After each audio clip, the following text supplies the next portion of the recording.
Wake up to reality.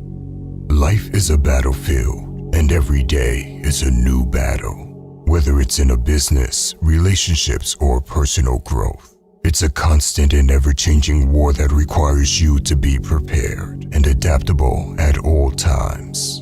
And just like in any war, the key to victory lies in your ability to outmaneuver and outthink your opponent. You see, we all have to compete in this world, and if you pretend to be too morally correct for competition, your goals and dreams will simply be taken away by another man. There's always someone out there that would gladly take your future wife or the income you have away from you. He may even be lurking at this very moment, waiting for you to slack off and let your guard down. So one must be prepared at all times and never get complacent. And remember, if you're a true warrior, competition doesn't scare you. It makes you better. The Art of War is one of the greatest books that can help you win the battles of life. These lessons aren't just for soldiers on a physical battlefield, but for anyone who wants to be successful in their endeavors. So pay attention, because I'm going to help you get the upper hand in any situation. Lesson 1. Know your enemy and know yourself. When Sun Tzu said, "Know your enemy and know yourself," he was emphasizing the importance of knowing both your strengths and weaknesses, as well as your opponents. Most people don't understand themselves, nor do they understand their opponent, and that is why they constantly lose in life. The reality is, if you do not know yourself, you don't know anything. You're just a product of your environment. At the same time, if you do know yourself, but not your opponent, you will lose as often as you win, because the outcome is unpredictable. If you know the enemy and know yourself, you need not fear the result of 100 battles. So learn to understand both yourself and the enemy. Who are you and what is it you want? Be honest with yourself about your limitations. What are your weaknesses and areas of improvement? By understanding your own limitations, you can develop strategies to overcome them and leverage your strengths to your advantage.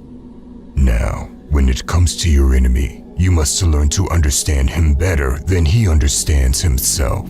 What is his main objective?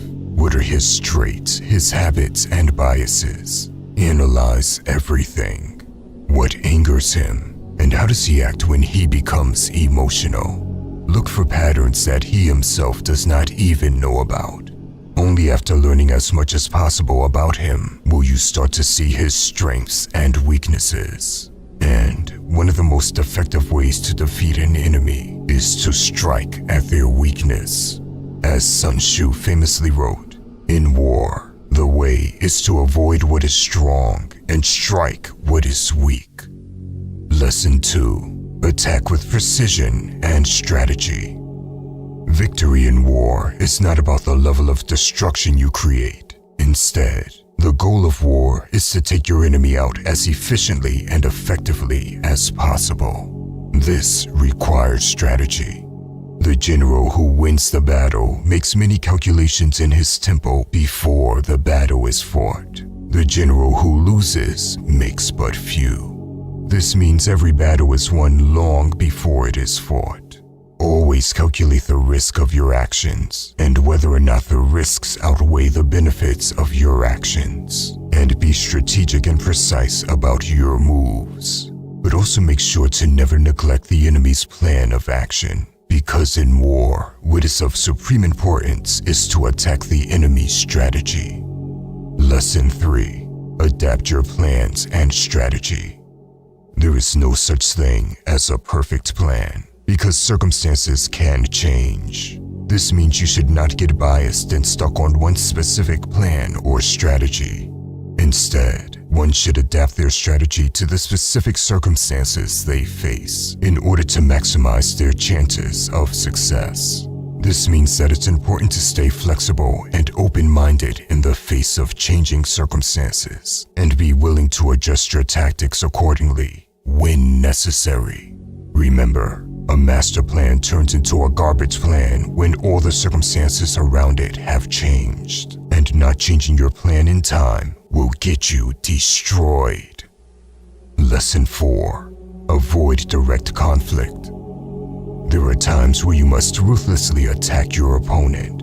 For example, when he is taking his ease or is recovering. That is when you must give him no rest. However, sometimes it's better to win without fighting.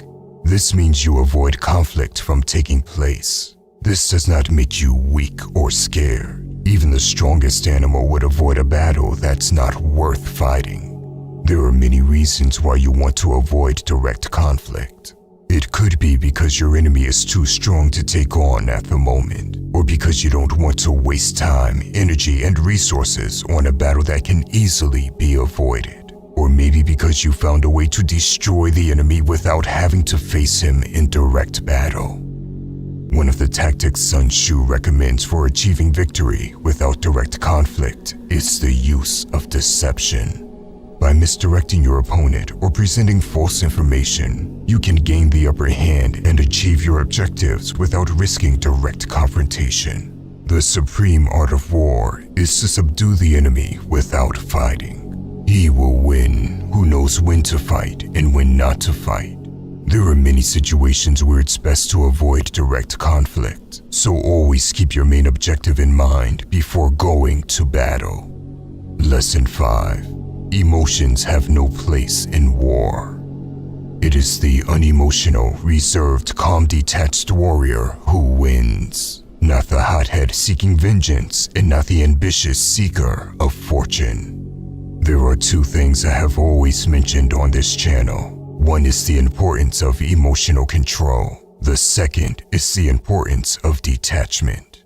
Emotional control is important because emotions are a source of energy. When not controlled, they quickly become self-destructive. But controlled, they can be extremely powerful. However, when it comes to any kind of strategy, emotions simply have no place in it. You must never act out of emotions. Regardless of how strong your emotions may flow at the time, never snap. Instead, detach from your emotions and look at why you are feeling this way and how it can be used against you. You see, in any form of mind game, whether it's in business, war, or life in general, the point is to trigger emotion in the other person. The one who gets emotional loses the war. This is something that can also be used to your advantage. If you know your enemy is quick to anger, seek to irritate him. And if your enemy is quick to get big-headed, pretend to be weak, so he may grow in arrogance. These are powerful tactics to make your opponent act out of emotions and play into your hand. It can be used to catch him off guard. Thus, the expert in battle moves the enemy and is not moved by him. Lesson 6. Never get complacent. In the arena of conflict, there is no greater danger than complacency. There is a quote that goes, "Never scorn the weak cub. He may become the brutal tiger." The foe who is underestimated, who is viewed as a minor inconvenience, can become the greatest threat of all. And the overconfident warrior who fails to exercise forethought and does not consider the strength of his opponents will surely fall into their grasp. Lesson 7. Take advantage of chaos. In the midst of chaos, there is opportunity. Even in the darkest time of our life, we should find the ray of hope. We need to remain calm and keep a sharp eye around for any unnecessary changes. A good example of this is a crash in the market. While everyone is panicking, you must remain sharp and seize opportunities. It's the perfect time to strike and make the right investments. Lesson 8. Build strong relationships. Sun Tzu recognized the importance of building strong relationships with allies and potential allies. Most people pick friends based on nothing, just because they share some habits together, like playing video games or engaging in the same activities. Instead of trivial friendships, seek out those friends to whom you can turn in times of need. Those who will stand by us through thick and thin. Honesty and integrity are essential to building trust and establishing strong relationships, meaning you stay real and even open up some of your weaknesses to others. Now, I understand it can be challenging to expose our vulnerabilities and weaknesses to others, fearing that it may expose our flaws or unworthiness. But in doing so, we open ourselves up to the strength, healing, and wisdom that comes from leaning on our friends. Listen, the art of making friends and influencing people is a valuable skill that we should all strive to master. And if you are fortunate enough to experience true friendship, you will know firsthand the unparalleled value and fulfillment that it brings. To be surrounded by friends and brothers that would go to war and back for you is truly powerful. Lastly, taking a real friend for granted is like ignoring a valuable investment until it loses all value. We may start to assume that our friends will always be there for us without realizing the time and effort they put into the relationship. It is crucial to acknowledge the value of our friendships and show appreciation for the people in our lives who support and uplift us. By the way, if you want to level up in life, don't forget to show some love by hitting the like and subscribe button. Until next time.